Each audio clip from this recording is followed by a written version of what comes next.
proud family. My name is Alex Thompson. I'm 38 years old. And for the last 7 years, I thought I had everything I ever wanted. I live in a sleek high-rise apartment in downtown Chicago. Floor to ceiling, windows look out over the glittering skyline at night. My job as a senior marketing director pays well, really well. I drive a black Audi that still smells new. I eat at restaurants where the waiters know my name, and my calendar is packed with networking events, gym sessions, and weekend trips to places like Aspen or Miami. On paper, my life looks perfect. But every single night, when the city lights fade and the apartment grows quiet, I feel it, the emptiness. It started after the big fight with my family back home in Ohio. 7 years ago, I was 29, ambitious, and convinced that staying in our small town would kill my dreams. My dad wanted me to take over the family hardware store. My mom begged me to come home for holidays. My younger sister, Emily, cried when I told her I was moving to Chicago for a real career. I said things I can't take back. Words like I'm done being stuck here, and you guys don't understand success. I slammed the door on my old life and never really looked back. At first, the silence felt like freedom.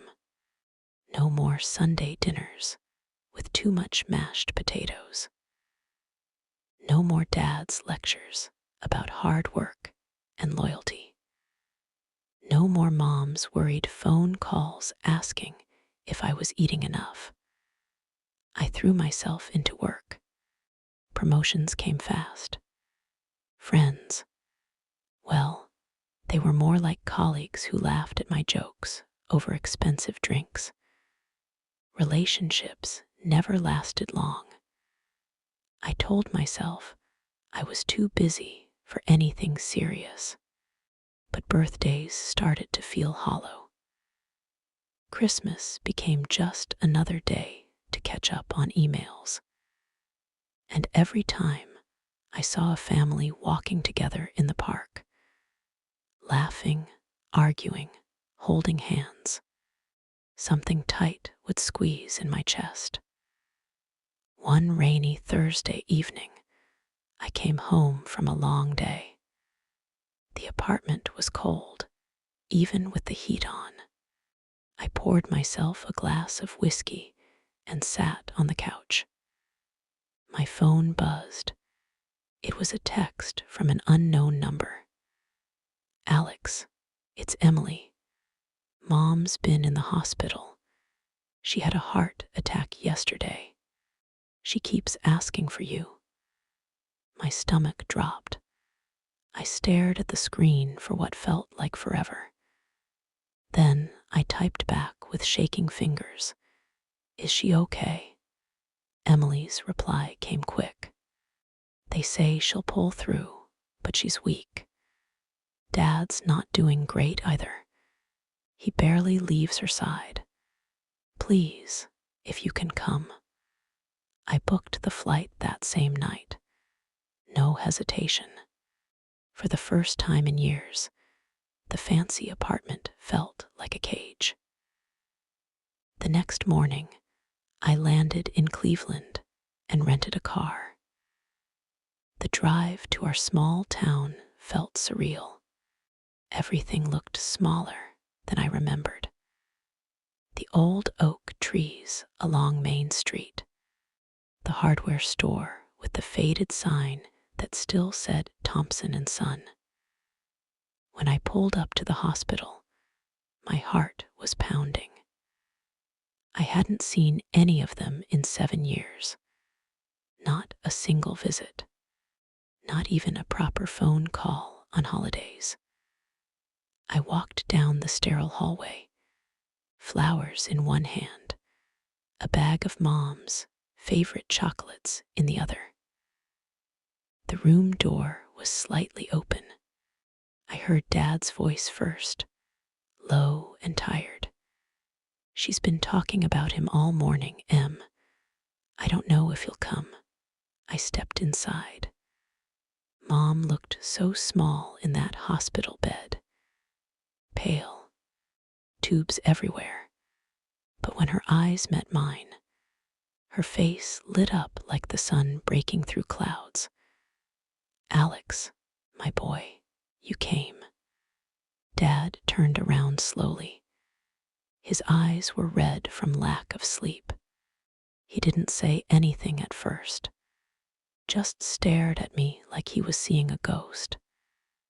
Emily rushed over and hugged me tight. She was crying. "I knew you'd come. I just knew it."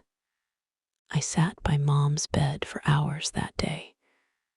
We didn't talk about the fight, not at first.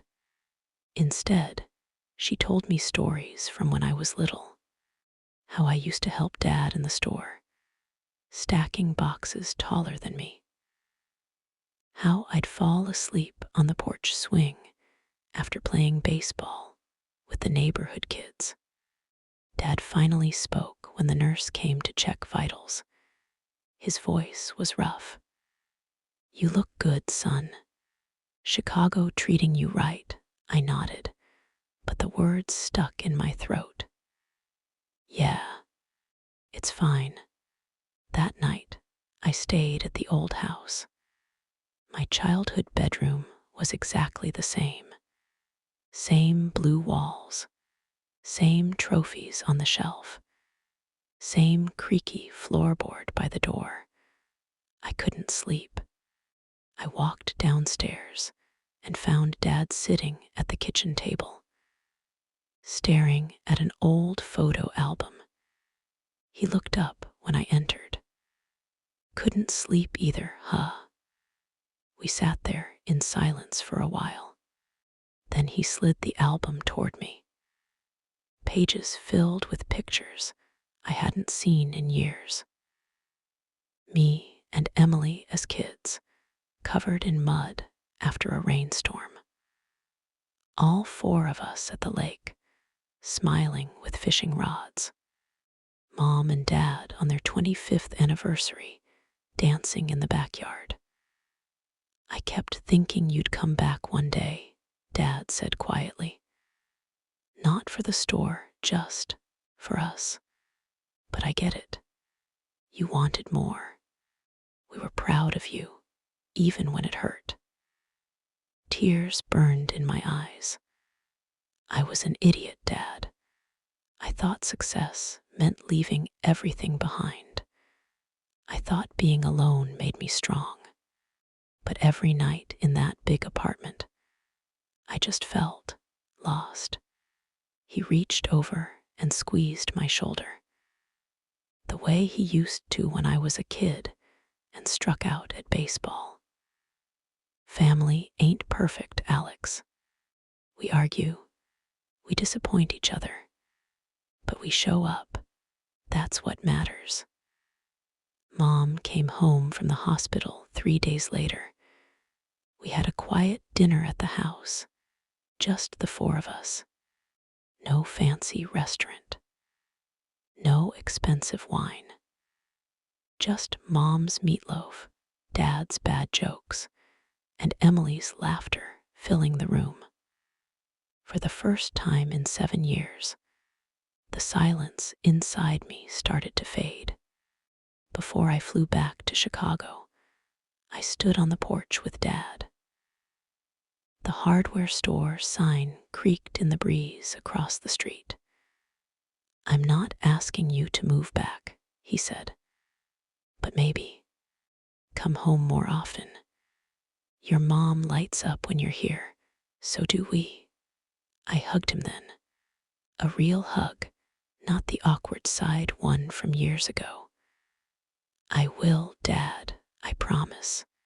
And Maybe I can help with the store on weekends sometimes. Not to take over, just to be here." He smiled. That was enough. The flight back to Chicago felt different. The city still sparkled when I landed at night. But now, it didn't feel like the only place I belonged.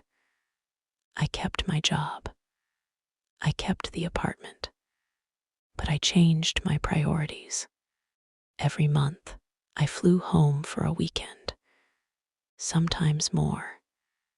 We fixed up the backyard together. I helped Emily with her new business idea. I sat with Mom on the porch swing and listened to her stories without checking my phone. And slowly, I started building something I thought I'd lost forever. Real connections. One quiet evening, back in Chicago, I looked out my big windows at the city lights. The emptiness was gone, replaced by something warmer, because I finally understood success without family is just noise. Family isn't something you can leave behind and still feel whole. It's the key that unlocks everything that truly matters. I picked up my phone and dialed the familiar number. "Hey, Mom, it's Alex. Just calling to say I love you, and I'll be home next weekend." Her voice was soft and happy. "We'll be waiting, sweetheart." The porch lights always on. And for the first time in a long time, I smiled, knowing I wasn't alone anymore.